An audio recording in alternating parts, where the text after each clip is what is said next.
pleasure to introduce to you Kara Caruth. She is at Walsh College, and she is going to talk to you today about understanding interest. She's going to be with us for a couple of sessions, and we are so happy to have her. So give her a round of applause. Thank you. I teach at Walsh College. I'm an adjunct professor, which means I only teach part-time. I'm a full-time financial planner. I have my CFP designation, which means I'm a certified financial planner. Just means I had to take an extra 5 classes and sit for an exam that took me 2 days to take, which only 50% of the people that take it pass. So I was pretty happy to pass. I need 2 volunteers. We have 1 and 2, and you picked first. So you get to be the runner-up. How wonderful is that? I have $1 million or a penny. It's a magic penny. But you have to pick. Which would you rather have, $1 million or a magic penny? A magic penny. Magic penny. I don't say anything. And you get the $1 million. And at the end of the session, we're going to discuss how that's a magic penny and whether it's better or worse than the $1 million. So to teach a child to invest and use is better than to teach him to just save. Do you know who said that? Anybody know who that guy is? Nobody? Who? It was Henry Ford. I have handout stuff if you guys get stuff right on my questions. There are prizes. And it's not Monopoly money. So our problem we're going to start to discuss today, and you guys each should have got a handout, and the handout kind of follows along with the session. Problems we have to discuss are inflation and life expectancy. Anybody here understand inflation? My button moves on its own. A little bit? Yeah. So why should I invest my money instead of just saving it? Why shouldn't you just, I am not pushing anything and it goes on its own. Let me see if this is on. Do we have to write that right here? Like the problem? You do if you're going to take the quiz and possibly get a better grade on the quiz. I think you guys have to pass the quiz in order for this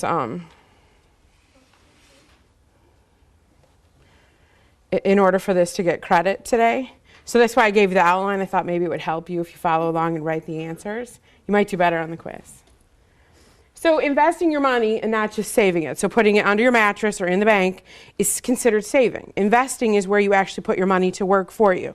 And the reason you'd rather invest over savings is because of inflation. So inflation is the difference in the value of something today and what it will be in 10 years or 20 years. So I have some slides to kind of show you how inflation has affected the United States. So in 1970, the median household income, anybody know what median it means? Average. Thank you. So it actually means, here's $1 for you. It actually means that it is the exact middle. And everybody, there's 50% of people below it and 50% of people above it. It's nice, right? You just got $1. It's not really worth that much anymore. So in 1970, the median household income was $7,400. Could you guys imagine your parents living on $7,400 a year? That's it. House payment, gas, cell phone. Well, there wasn't cell phones in 1970, but car payment, food, $7,400. 1990.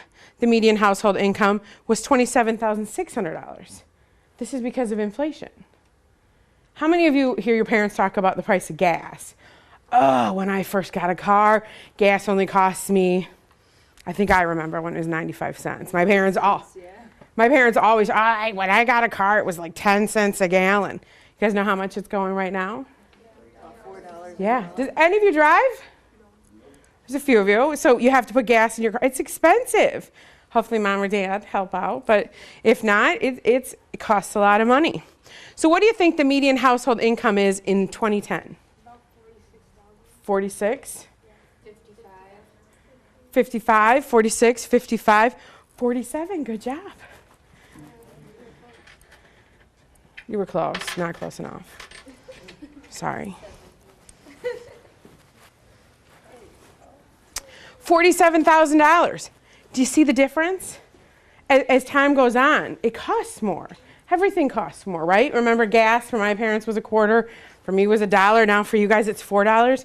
When your kids have a car, it's going to be $8. It's hard to stomach. So I did this session for women once, and so I apologize, guys. 1960, the cost of this beautiful dress, which I'm sure you all would love to wear, is $5. In 1980, I had a dress just like this. If you guys can't see it, I'm sorry. It's beautiful, frilly, and lots of different colors. $15. And I'm pretty sure, how much do you think the cost of Selena Gomez's skirt is? I don't really know. You couldn't find that? But I'm pretty sure it's more than 15. It's probably closer to 100. This is something you guys will get. So we got this yummy hamburger with fries and a drink. In 2011, it cost you $8. This isn't McDonald's. This is like Fuddruckers or someplace good, burger and fry. 2036, this is going to cost you $19 for a burger and a french fry. So this is me, this is you guys, right? When you have a child and they're 8 and you guys take them out in 20 some years, it's going to cost you $20 for them to eat. Wait till you have grandchildren.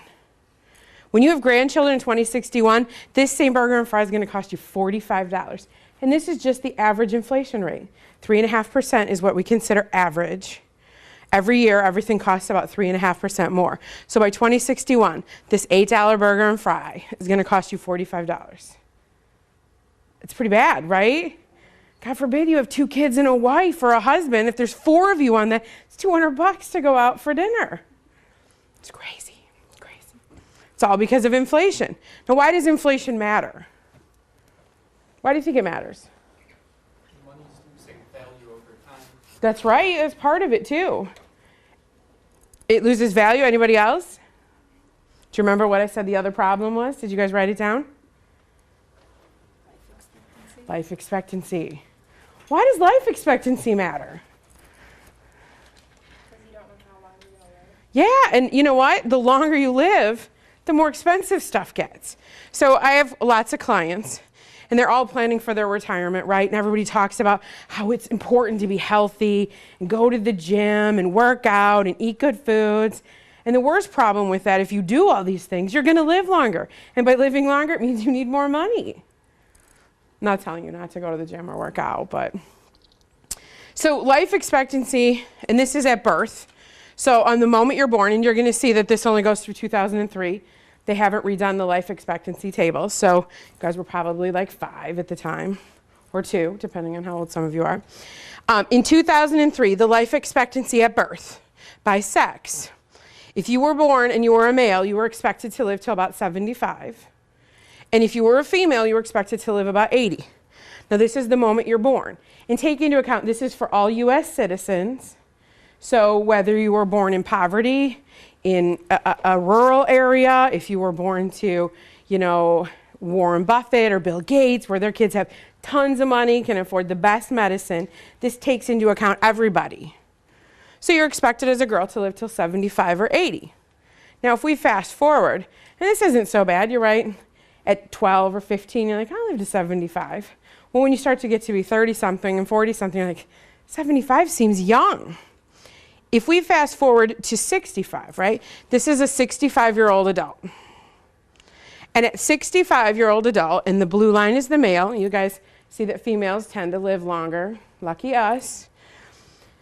To live till 95, there is a 91% chance. At 91, there's a 25% chance that this 65-year-old will make it till 91. So if I put 4 65-year-old males in front of you, one of them is likely going to live till 91. And the same goes for women. If I put 4 65-year-old women in front of you, there's a 25% chance that one of them is going to live till 93. Remember the life expectancy chart on the last one was 75 and 80? This one is because they've already made it till 65. So if you've made it that far, you've gone through quite a few years. And now at 65, now let's take a married couple. They say that married people live longer. Apparently you're happier when you have somebody else. So this orange line is a married couple.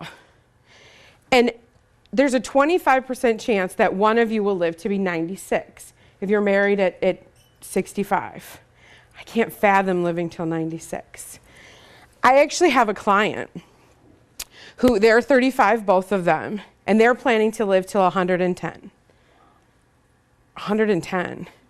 It's because they have, out of their 8 grandparents, 6 of them still alive in their mid-90s. And of the 6, 4 still drives. 1 still does taxes every year. He's a CPA. It's amazing that people are living longer. And I read a study that said somebody born right now will live to be 140. Do you want to live to be 140? You do? Good for you. I don't think I want to live to be 140. But, you know, as medicine progresses, people are living longer. Yeah, that's right. If you still have a value of life, I wouldn't mind living that long. But think about it, 140, you'll probably have great grandkids. I mean, I still have 2 grandparents left, 2 grandpas. But my mom never met her grandparents. And the longer we live, the more people have better health care and they live longer. So that's why inflation is awful. Remember when you talked about taking your grandkids to McDonald's for that burger and fry and it cost you $45. Imagine when you have great grandkids and it costs you $100 for a burger and fry and a drink. So what are you going to do about your problems? What's the solution? So, anybody know who this is? You can't, there's yours. You can't get more than $1. Too many people spend money they haven't earned to buy things they don't want to impress people they don't like. This is probably my favorite quote. And for young people, you don't quite get it. But when you get older and you're living in a neighborhood and the person next to you buys a new car or they put in a swimming pool, you never wanted the new car. You're happy with the car you have. And you don't want a swimming pool because you have a gym membership and you go there all the time. But they spend money they haven't earned. So they put it on credit and they take out debt because I have to have that new item. And then you come to find out you don't even really like those people. Now, I'm pretty sure we can put this in your terms. At school, I'm sure there are people that you don't really care for. It happens. There are people I don't care for at work, but it happens. So at school, this person you don't really care for has the greatest, iPhone that's purple and lights up and flashes and whatever. And you want it, right? Just because they have it and you want to show that you're better than them, so you want the next best one that flashes, does tricks, everything else. So you try to get your parents to buy it, and when you don't, you're like, well, I got allowance coming up. Can I borrow from it? I know my birthday's coming. Can you give me money for my birthday ahead of time? You're going into debt to get that item when you have one you're perfectly happy with. But you got to do it because you want to impress the people that you don't even like.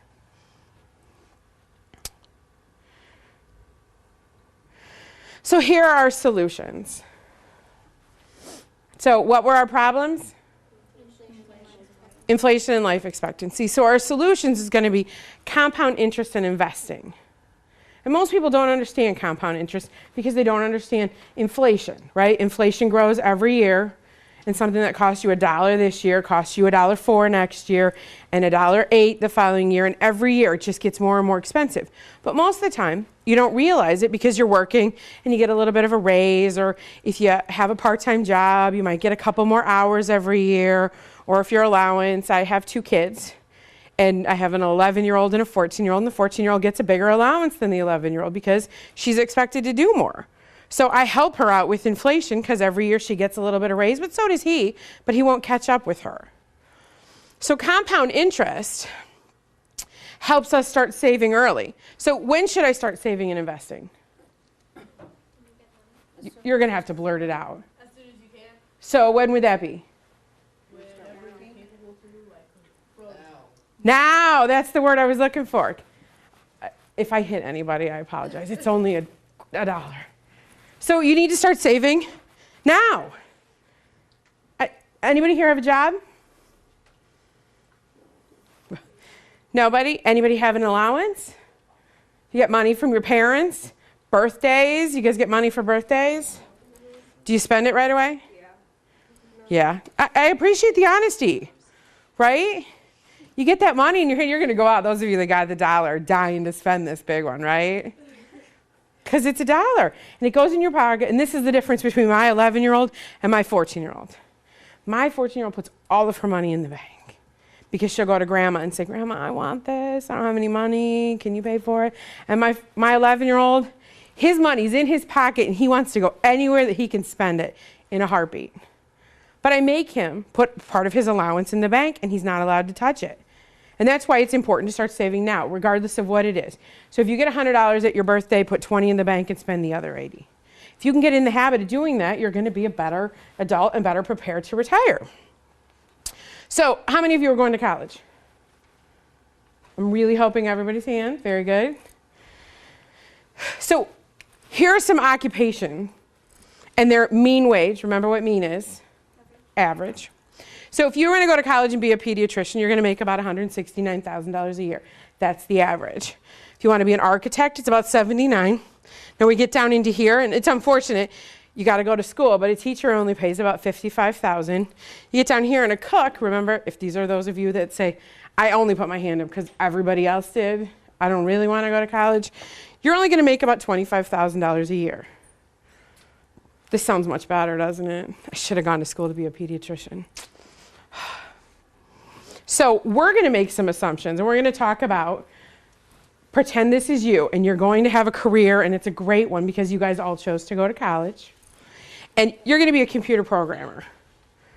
And the first year out of school, at age 25, you made $100,000. Sound good, right? Yeah, right? That's right. $100,000 sounds pretty good. He's going to work from 25 to 65. So, Warren Mott, I don't know your name. What's your name? Jordan. Jordan, what do you want to do? Where do you want to go to school for? I'm not sure. Got to give me something. Well, something's got to... You can lie. A doctor. A doctor sounds great. Let's say you go to be a doctor, you get out of school at 25. How old would you like to be when you retire? 60s? How about you? What would you like to go to school for? 60s too to retire? Maybe like lower. Lower? So 50s? 55? Have like a retirement, like 401k or something. Yes. Look at you. You've been paying attention to these classes. 55, I have a lot of clients that come and sit across from me and say, I want to retire at 55. I want to be done. Let's say this guy told you he wanted to retire at 55. He's only going to work 30 years, right? This one, he's actually going to work 40 years. But we have a lot of people. I have a lot of clients that come and they're 30, 35, 40. I want to retire at 55. I'm done. By 55, I want to live and travel and do all those wonderful things. Remember what I told you life expectancy was? We average about 95 to 90. You retire at 55 and you're going to live till 90. How many years is that? 35. So if you're 25 and you want to retire at 55, that's 30 years of working to afford 35 years of retirement. You're going to be retired more than you're going to work. So this guy says, you know what? I'm going to work from 25 to 65. I'll put in 40 good years. My starting salary is $100,000. He's going to retire. He's going to have 30 years of retirement, so he's expecting his life expectancy to be 95. Now his retirement income is 80%. Now it says, when you retire, how much do you want to replace your income? You don't need to replace necessarily 100% because some of the taxes go away when you work. So he says, when I retire, I want 80% of my retirement income. So the year before he retires, he makes $200,000. He says, I need $160,000 to survive. We know that inflation is 3.5%. Remember, every year the cost of goods go up. And what we're going to say is that his rate of return is 7%. So he puts $1 in to save. He's going to get 7 cents on that dollar. And every year it goes up a little bit. And this is where compound interest comes in. So if we have this computer programmer, how much money do you guys think he needs to have at 65 to be able to afford his retirement? This is wild guess. 1 million. All right, we have 1 million. You guys got to throw out a number. $500,000. All right. Yeah, go with So remember, right now he's living on $100,000 a year. In retirement, he's going to live on 80% of that amount. But he's going to do it, let's just try to do it for 30 years. So let's say it's $100,000 for 30 years. How much is that without any inflation, without any rate of return? 3 million. But we got to have some inflation built in there. So those of you that said 1 million are way off, and $500,000 are way off, because that doesn't even cover the exact $100,000 for 30 years. So our guy, in order to do this, he's going to be a grandpa cruising around with his grandkid or running the Boston Marathon, instead of, this is us tomorrow, shoveling snow with our walkers, or working at Walmart, right? You want to retire, you want to be able to do whatever, not work part-time somewhere. So this person's going to have to save $5.7 million. He has to have $5.7 million in the bank at 65. So how many of you think being a millionaire is rich? You guys are this person that we just talked about. If we go back here, this is you. $1 million won't get it. You guys are going to have about $5 million. And let's say you're the one that wants to retire at 55. You're probably going to have about $9 million in the bank at 55 in order to retire and live that lifestyle for that long period of time. Because inflation, every year, the cost is going to be more expensive and more expensive. Can it be achieved with that income? It can be. It can. Yeah, because let's go back here. 30 years, right? For Yep. 30 years? Here, this is, click, click, click. So $5.7 million, good question. His first year of savings has to be $18,000. Okay. It sounds like a lot to you guys, right? I gotta save $18,000. This is 18% of his income.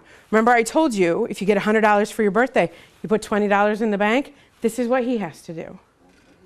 20% is actually the typical we tell people when they're young.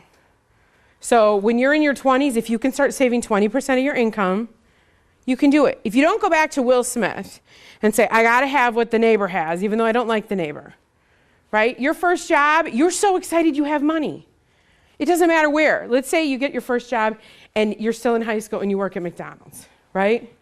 $100 is more than you had last week.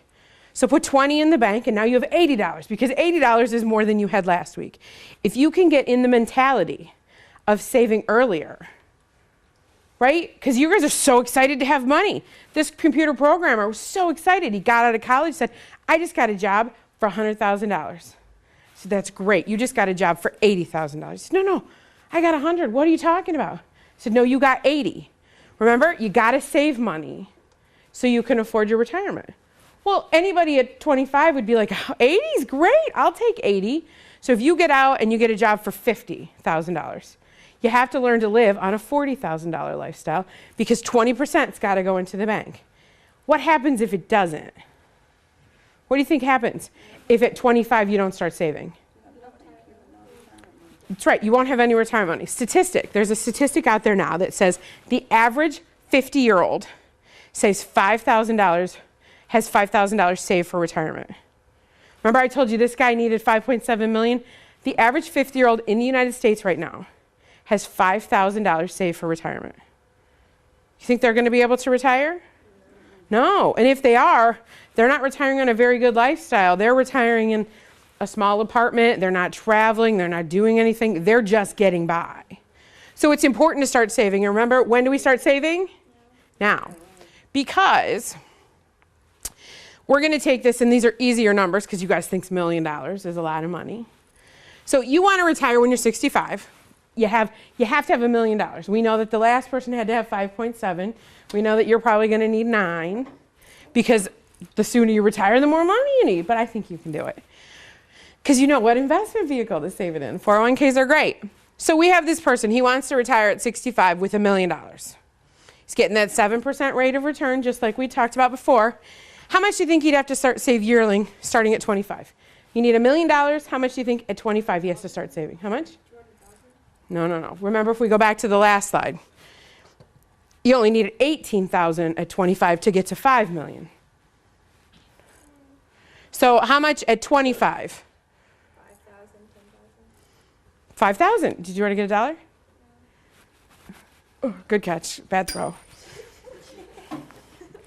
5,000. Not bad, right? You get a job. You could save $5,000 a year. You'd find a way. Except this only gets you to 1 million. Remember, you guys are going to need a lot more than 1 million.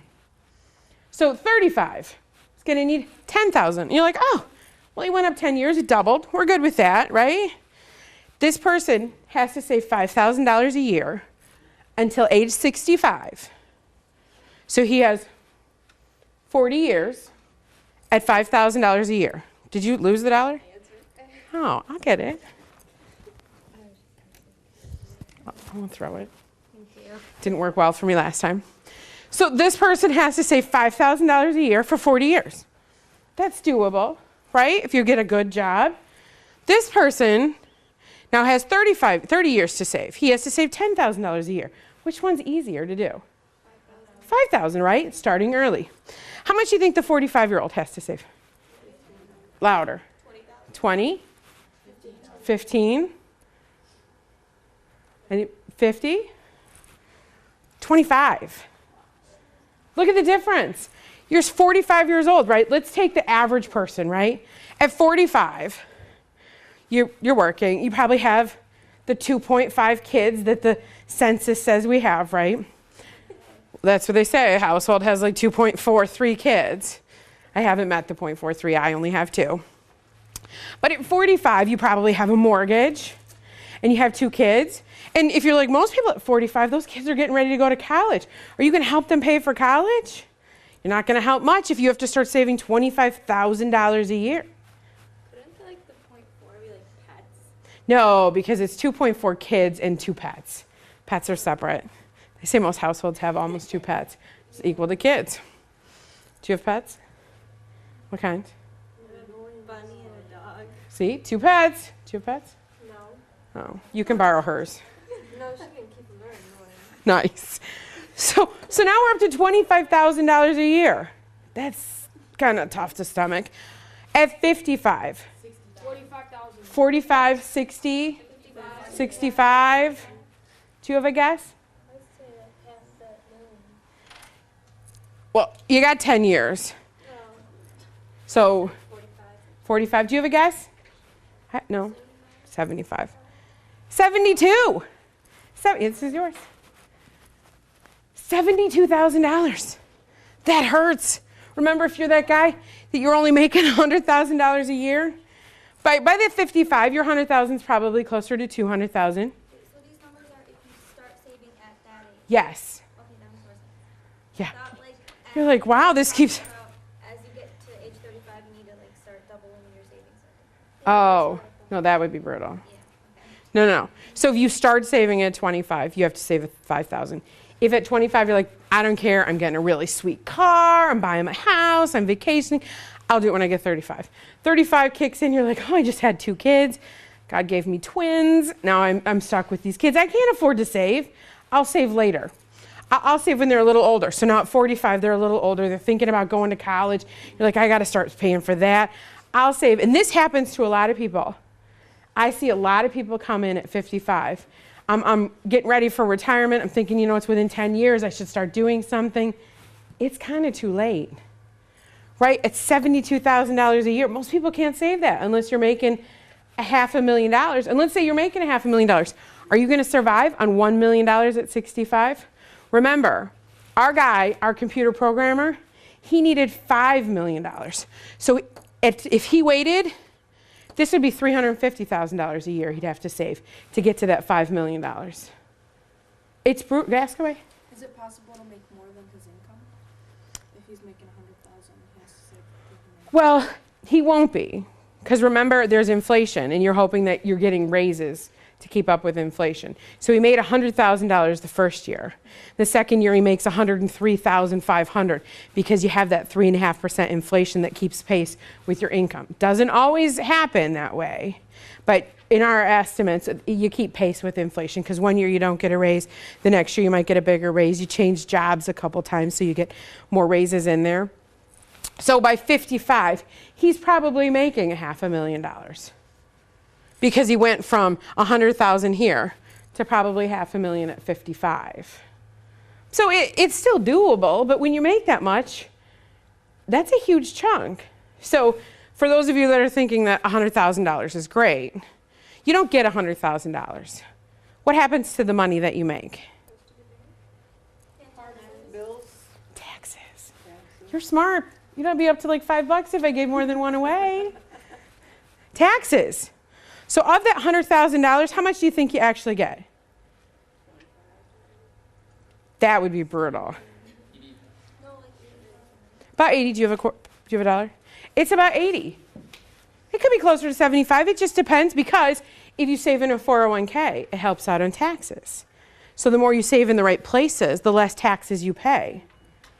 So it's important to start saving early, because that $100,000 is really only 80. And now you're telling me I got to save 20%, so the 80 is really only 60.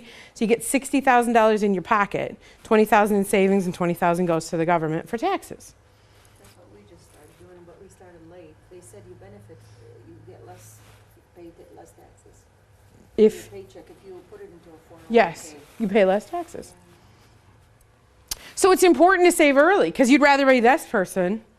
Because imagine this person at 25, when he's 55, how much does he have to save a year? $5,000. So if we have the same two people, right? And I'm the partier. I'm like, I'm getting a new car, I'm buying a big house, I'm vacationing wherever. I'll save later. When I'm 55, I'm saving $72,000 a year. This guy, he's only saving $5,000. I'm pretty sure he's living a better lifestyle than I am. Could you put your phone down, please? That's disrespectful. So, power of compounding. Compound interest is the eighth wonder of the world. He who understands it earns it. He who doesn't pays it. I need some people that haven't spoken to answer. It's Albert Einstein. So if you understand it, you're going to earn it. So if we go back into this is compound interest. If you can understand when you're younger to save sooner, you're going to be the one that earns it. And the person that doesn't understand it, he's going to pay for it, because he didn't save early, because he doesn't understand compounding. So it's important to start saving early. So next we're going to talk about, well, like, great, you told me what to do. You told me I need to save money. Where do I save it? Well, you guys are lucky enough to get to see me 2 more times. And I'm going to talk about investing and all those other times. But today is going to be the brief overview of investing and what you can invest in. So the first thing we're going to talk about, well, let's start with you. What's your name? Yeah. Joseph? Yes. Joseph, what do you want to be when you grow up? Special type of architectural engineer. Whoa, architectural engineer. Joseph is going to start an architectural engineering firm. You're going to be the owner of this firm, okay? You need money, right? In order to start this firm, you need money. But you don't want to give up ownership, because this is the Joseph architect firm. You say, well, how am I going to get money then? We are going to sell debt. Am I in your way? Sorry. A bond is a debt instrument. And you say, you know what? I need I need $8,000 to start my firm. You've got a lot saved up, right? It's going to obviously be more than that. But I need $8,000. I have 8 people right here who each have $1,000 apiece that says, you know what? I'm willing to give him some money. I'm going to earn something in return. So you're going to get them bonds, because a bond is a debt instrument. It's an investment into Joseph's architecture firm. You don't get any ownership. He takes on debt. So what this means is he gives you each a $1,000 bond, and he says, great, I need this bond for 10 years. Okay? Let me write on my board here. So we have, and this is what bonds used to look like. You used to get this wonderful, beautiful certificate, and it would say Joseph Architectural Firm. And it would say $1,000 at 10% for 10 years. All right? So the 8 of you just bought this bond. You gave Joseph $1,000 for 10 years. And at the bottom of it, there's coupons. And there are 20 coupons, because bonds pay out twice a year, typically. So you've given Joseph $1,000, and you've given him this money to borrow for 10 years.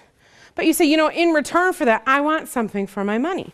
So every 6 months, you send Joseph a coupon, and Joseph sends you $50. It's a 10% bond, which means every year you get 10% of your money, which is $100, but it pays twice a year. So 2 times a year, you get a $50 check from Joseph. Sounds good, right, Joseph? You have the ability to use their money, and you guys get a little bit more money in return.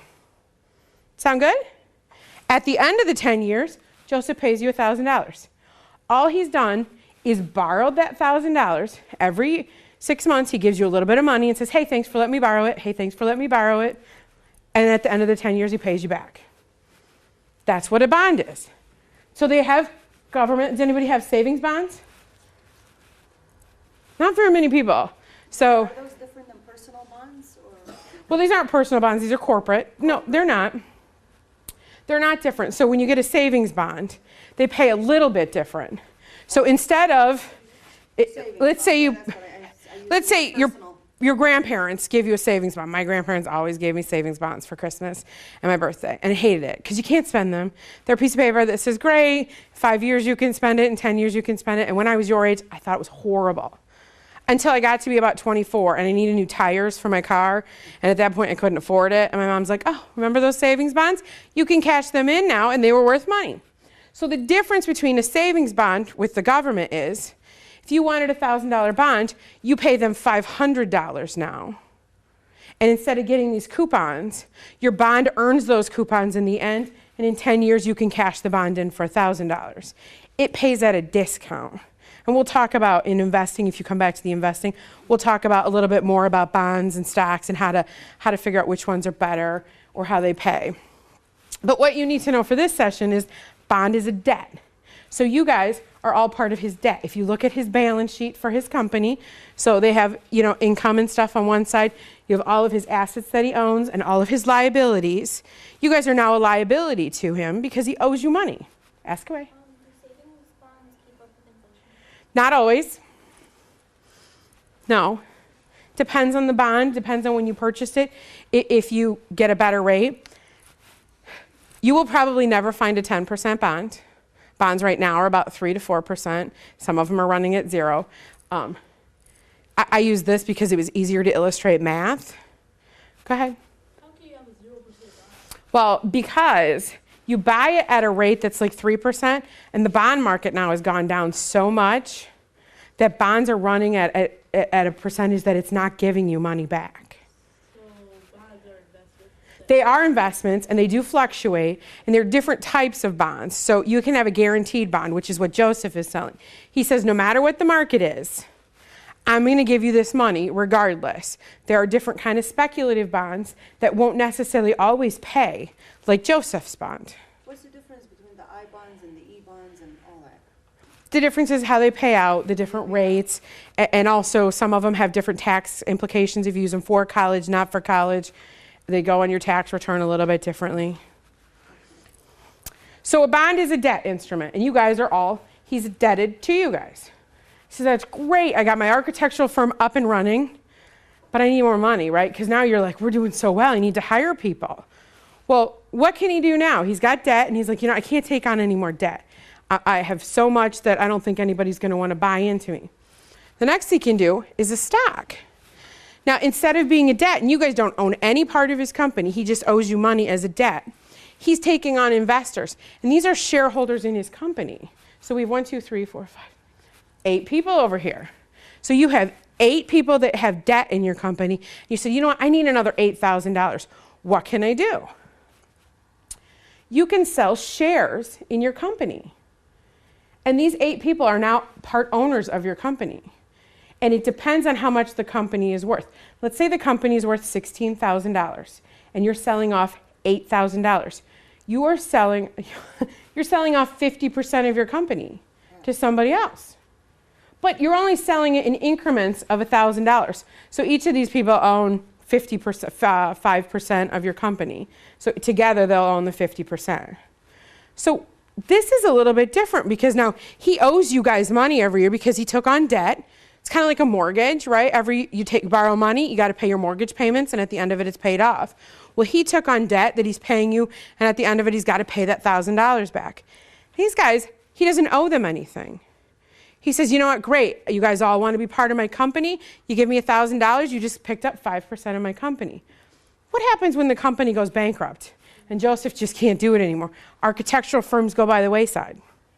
Then you lose that money. These guys lose everything. You lose that, yeah. It's you gambling with that. That's right. But these guys, what happens to you? Well, you could. So if Joseph's firm goes into bankruptcy, The debt payers get paid off first. So if Joseph's firm, it goes into bankruptcy, all that's left is $8,000. All that's left is this building, and he sold the building for $8,000. You guys will get paid off. You guys won't. You'll end up with nothing. You guys ever heard of General Motors? Yeah. General Motors a couple years ago, all their stock, they went bankrupt. What happened to all those people that own GM stock? Their stock went down to nothing. No, you can, like, when you can buy a stock, can you, like, cash it out and lose your percentage of the company? Yeah, absolutely. So these guys bought $1,000 each of stock, and Joseph's firm skyrockets. And that one share of stock that they bought for $1,000 is now worth $2,000. They find somebody on the open market over here. Let's say you guys are like, I've been buying this debt and the debt's not paying, and these guys just got a 50% rate of return or 100% because it went from $1,000 to $2,000. I want to buy it. Somebody over here says, great, I will sell you my stock for a price. So they bought it for $1,000, they sell it to them for $2,000. Now they no longer own your company. This person owns your company. That's the problem with stock. You can't control who owns it, right? Joseph says, I handpick these 8 people. That's great. I want these 8 people to own my company. Except when one of these 8 people need money, what are they going to do? They're going to sell their stock to somebody else. And they might say, you know what, I'll sell you a half a share and I'll sell you a half a share. Well, now instead of having 8 people, you have 9 people. And that's what happens is maybe you sold them 100 shares each for the $1,000. Well, they're selling little by little off, and you could end up with a ton of people owning your company instead of just those 8. Or they could come back to you and say, you know, you want to buy it back? And that's what some companies do that went public and they sell stocks. They come back and say, you know what? I have enough money. Joseph's great. My company's done amazing. I got $20,000 that I can do with. You don't owe them anymore until that 10 years is up. You can buy back these stock and say, you know, I'm tired of having people own my company. I'm going to start buying them back one at a time. And you can do that. So instead of 50%, you may own 60% and 70%, but that's what a stock does. This one, the bonds, give debt in the company. You have no ownership. These guys here have stocks. They own ownership. They have voting rights in your company. So now all of a sudden, you need to vote on building a second one. It's not up to just you. However, remember you were smart and only had 50%. You sold the other 50% off, and I would suggest you only keep 51% and sell 49%, because as soon as you lose ownership of a higher percentage, these guys all get together and say, we don't want another one. We like the money that we're earning, and they all vote no, and you vote yes. Well, then what happens? You get outvoted, even though it's your company. So it's important if you're starting a company and you take on stock that you don't let more than 50% of your stock go to people. Otherwise, you could lose voting rights. But aren't you safer there than here? You are safer with bonds and stocks? Who? Joseph or the investor? When you say you, or who? The investor is safer with bonds. Yes, because remember in the Because you're not taking a chance of losing your money, even though you want to hit it big with stocks. Right. But there's a chance you can lose everything. Well, that's true. So bonds are safer. Bonds are safer. But what happens when you take safer? There's an equilibrium that's risk versus reward. That's right. So a bond may pay 5% where this pays 10%. This is less risky. Yeah, but there's a chance you can have the 5% instead of losing everything and being zero. That's right. But So that's you the gotta price. look at- That's yeah, the you gotta look at it. that's the price you pay. But if we go back to the guy that needed that $5 million, he expected a 7% rate of return over his earning years. You won't get 7% on bonds. Can I ask you one question? Can you take a risk in the stocks, make the money that you want, and then put it in bonds? Well, of course. You could do that? That's what you could do, right? You're an investor in Joseph's firm, and you hold on one second. You buy your $1,000 worth of stock. It goes up to $2,000. You're going to go over here, or you're going to go over to this person out there and say, I want to sell this. Yeah. Great. You sell your stock to them. Joseph just picked up a new investor and lost you. And you say, you know what? I'm going to go over here. I'm going to buy their bond. You can buy bonds in the middle of this term. The money there, yeah. You can do all kinds of stuff. And I would suggest you do both. Not in the same company, but it's important to have some stocks and some bonds, because when bond markets are really high, the stock market is low. And when the stock market is high, like right now, the stock market is crazy high, the bond market is low, and you're not making much money. They work in an inverse relationship, usually. So we know about stocks and we know about bonds. So each of us bought individual stocks and individual bonds in your company, Joseph. So if we look here, and this is where you're kind of getting into, and you guys can't see this real well. So we'll just pick this light blue line right here. And then we'll pick this orange line. And these are government bonds, and these are large company stocks. Government bonds, large company stocks. And you put this dollar, into the stock market in 1926. Now, I don't know if some of you had government, and you know that the stock market took a huge dip at the end of the 20s. So you can see that on here. 1926, you put in $1 into large company stocks. That $1 is now worth $2,600 if you put it in and left it alone. You don't touch it, okay? The government bonds, right? You put in that $1, and you can see that large stocks got about a 9.8% rate of return over this time period. Government bonds got about a 5.4. Same $1. So you guys are my stock people, right? You put $1 in that stock, it's worth $2,600. You guys are my bond people. You put $1 into my bond, at the end of the time, you have $84. Oh, that's over how many years? 26 to 09. So Wow. 75. You have to leave the stock for that long? You don't have to, but you can sell it the next day. Okay. No, this is what we kind of showed you. If you bought the $1 and you sold it at the very end and you said, I'm going to keep it in there for 75 years, your $1 is worth $2,600. You guys did pretty good, right? $1 turned into 26. You guys, your $1 turned into $84. This is why it's important not to just invest in bonds. You can't afford $1 to turn into 84. You need more money than that. You have to take risks. That's right. You have to have some risks. So, how many of you can change a light bulb? I'm hoping all of you can raise your hand. I can change a light bulb. How many of you can change a circuit breaker box? You're like, I'll try. This is the box that goes to your whole house, that makes your whole house run. So you're an expert? Just kidding. I think you'd be zapped. That's true. So anybody can change a light bulb. Not very many people can do this. You're like, what does this have to do with anything? Anybody can buy one stock and one bond, right? You guys are going to go out and have this really great portfolio of a bunch of stocks and bonds, but you're not educated to pick them. I'm not educated to pick them. So we invest in mutual funds. Mutual funds, think about this. So I have 17 people in the room. 18 will count our lovely cameraman. 18 people in the room, right? Do you guys each want to go out and pick your own funds and say, I'm going to take my chance on Joseph's architecture firm? Joseph, you're a cute kid. I would never do it. I don't buy individual bonds and stocks because I don't know anything about your company. So you go to a mutual fund and it says all of you have this $1,000 to spend. You pool your money together and you take a person that's educated and he researches all the companies and all the stocks and he spends all kinds of time looking at Joseph's books and says, Joseph is not a good investment. I'm going to go over here and this architectural firm is a good investment. And we're going to buy $1,000 of this. And then we're going to go over here and buy $1,000 of that. And we're going to buy $1,000 of this. He takes all of your money together and makes a fund that you guys are mutually in, which makes it a mutual fund. And he picks all these different things in there. That way, if you know a little bit about history, our mortgages all just went down like within the last 5 years, and the housing bubble and everything went down, and finance went down, but our industries go up. So electric and gas and those industries have done really well when others go down. So you don't want to only be in one industry. You want a mutual fund that buys all kinds of stuff.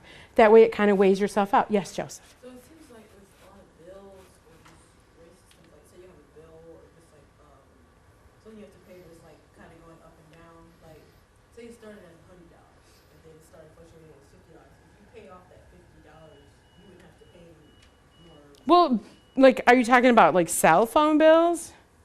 Yeah, just any. Well, those don't work that way. I mean, typically your cell phone company is not going to take a $100 bill and move it to $50. These are buying into those companies. Right, but I'm saying like, if you finish paying the bill even when it's low, are you done paying? Yeah. Can I ask you one question? The mutual fund, I know it's investing in different companies. Okay, when you come to the reality, to the truth, when you want to come and invest in that, how do you know, like, which companies you're investing, they have different names that they use, and I'm trying to figure Well, out. we'll talk about that in, That's what confuses me. we'll talk about that in another one because we'll have a discussion on mutual funds, how to pick a mutual fund, and different things like that.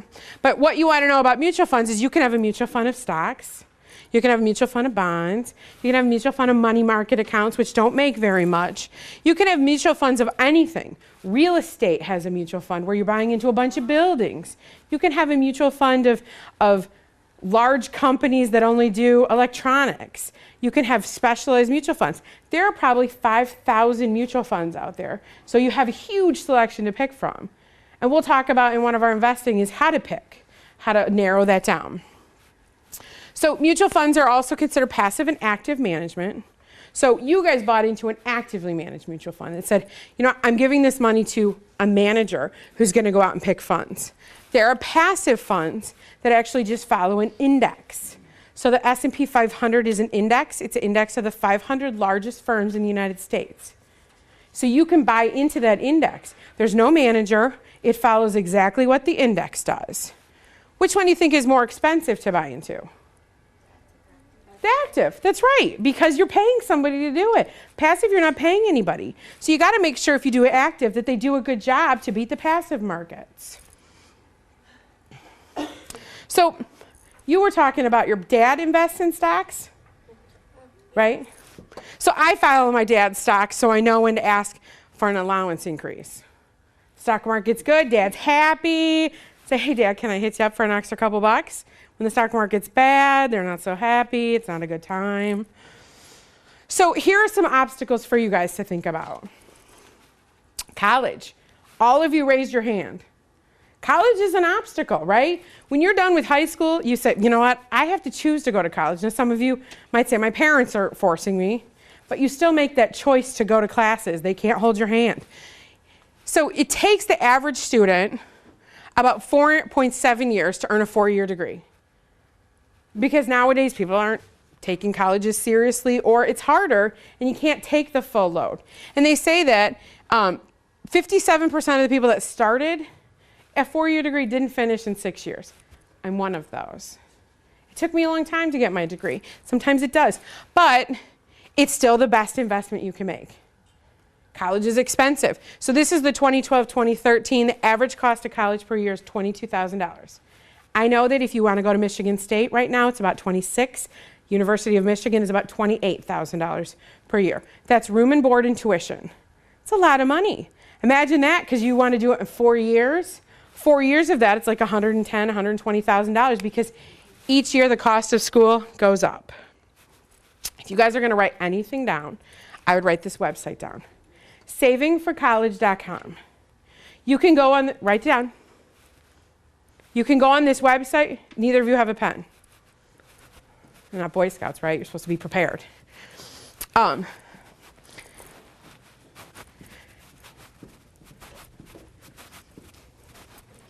You could have saved it in your phone. Write yourself a note. So you can go to this website, and this website has over 5,000 scholarships that you can apply for.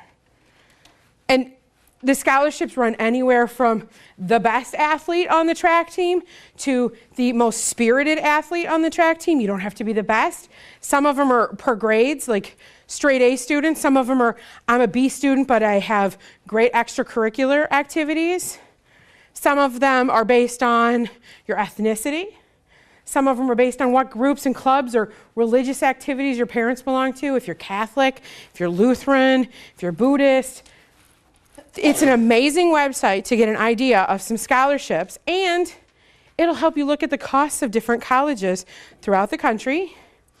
And if you're starting to save for college, which some of you are still young, it'll help you figure out which 529 plans to save in. And I think you guys have college in 2 weeks, which is, it'll teach you about savings vehicles for college. If you go on here, you can actually compare them. And you can look at them. This is an amazing resource and a great website to help you earn money for college, save for college, and get an idea of the cost of college. Credit card debt. Moment you step into college, you will be bombarded with credit cards.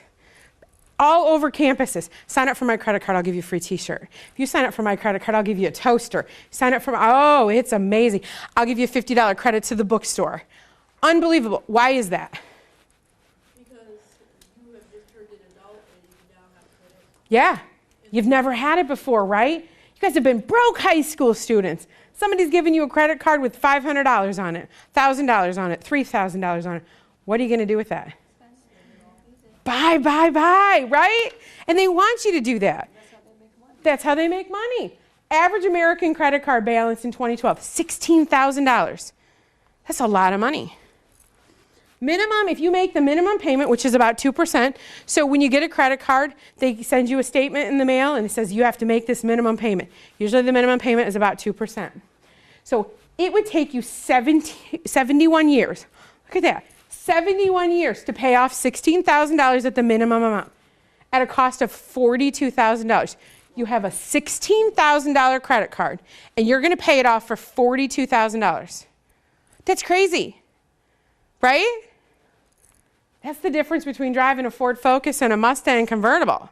I mean, look at the difference there. This is why it's important not to take out credit card debt. Don't use it unless you can pay it off. There's a benefit to having a credit card, though, and this is something that you're probably not going to hear. I recommend that when you guys start college, you each get a credit card.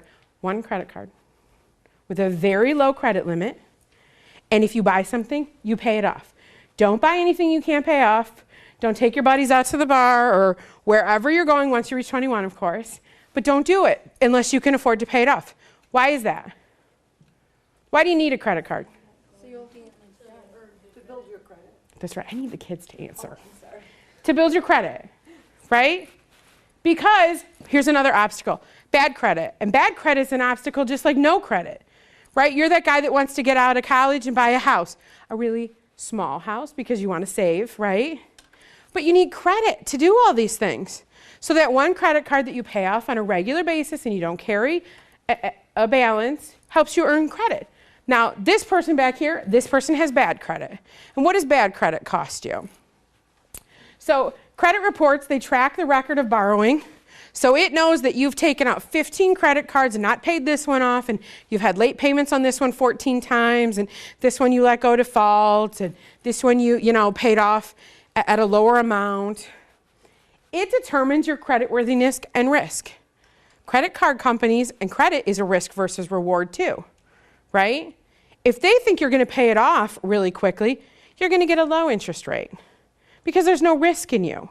If Joseph says, and I only know Joseph's name by now, so Joseph gets picked on a lot.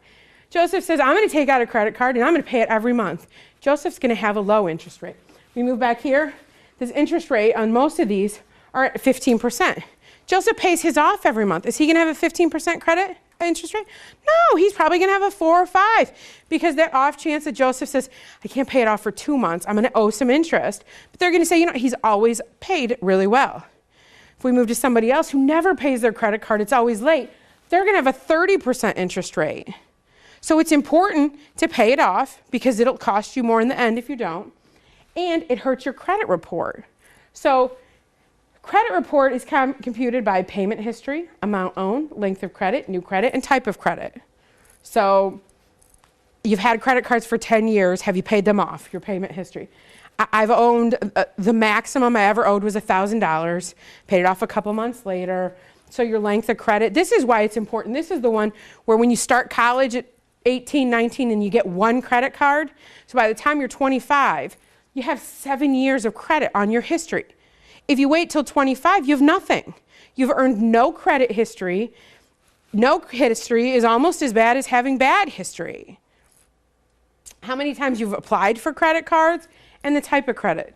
So if you have 15 like Kohl's cards, Macy's cards, every store has a credit card. That's a bad type of credit card. You want one like MasterCard or Visa because that's a good type of credit card.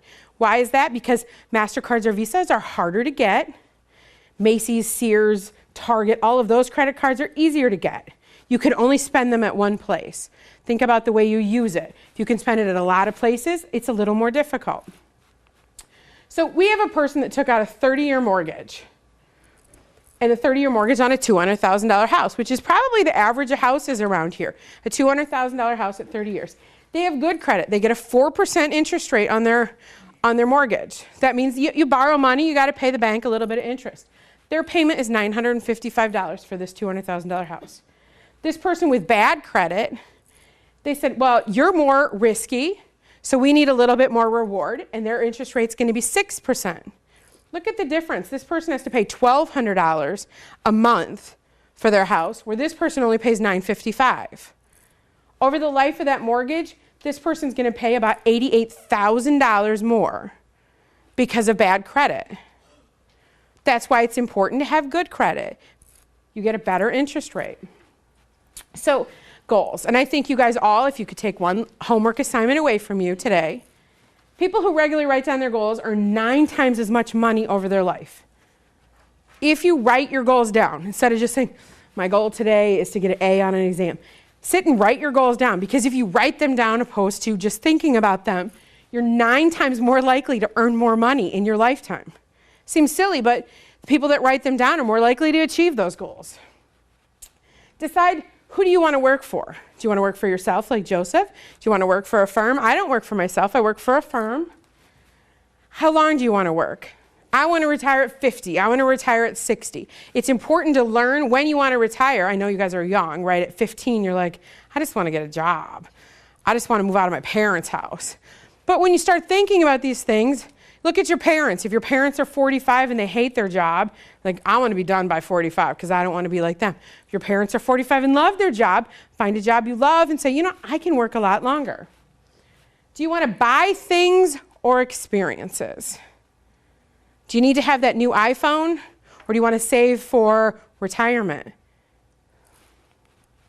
So our summary, most of it's the same. Start planning when you're young. The younger, the better. Develop a habit of saving 20% of your income. Take advantage of compounding, especially in the stock market. You get a better rate of return. We're going to talk about investing. When we do investing, I'm going to talk about accounts and where you should save your money. And a Roth IRA is probably the best place for you guys. Avoid credit card debt. And then get help. Use a CPA to get your taxes done. They'll help you find loopholes to save more money. Use a certified financial planner to help you decide where to invest your money. Use an attorney. When you need things done by certain professionals, they're the reason they're there. They're better. So those of you with the $1 million and the penny, here's my riddle. I gave you $1 million. You get that $1 million today. I gave you the magic penny. And the magic penny compounds every day for a month. So today you have a penny. Tomorrow you have 2 cents. And then you have 4 cents. Okay? How much money at the end of a month do you think she's going to have? I have $1 left. Guess. Well, that was an easy guess, because obviously the magic penny is better. All right. 10 million. It's between 5 and 10. It's actually 5.368. She turned 1 penny. If I had a magic penny, I'm sorry guys, I wouldn't be here. I'd be in like Bermuda or someplace warm. She turned 1 penny because it compounds. Remember the power of compounding interest. 1 penny into 2 pennies, into 4 pennies, into 16 pennies, 32 pennies. I mean, in 5 days, we've gone from 1 to 32. 64. That over and over and over, and after 30 days, she has $5.3 million. I know you already have one, but you win a second.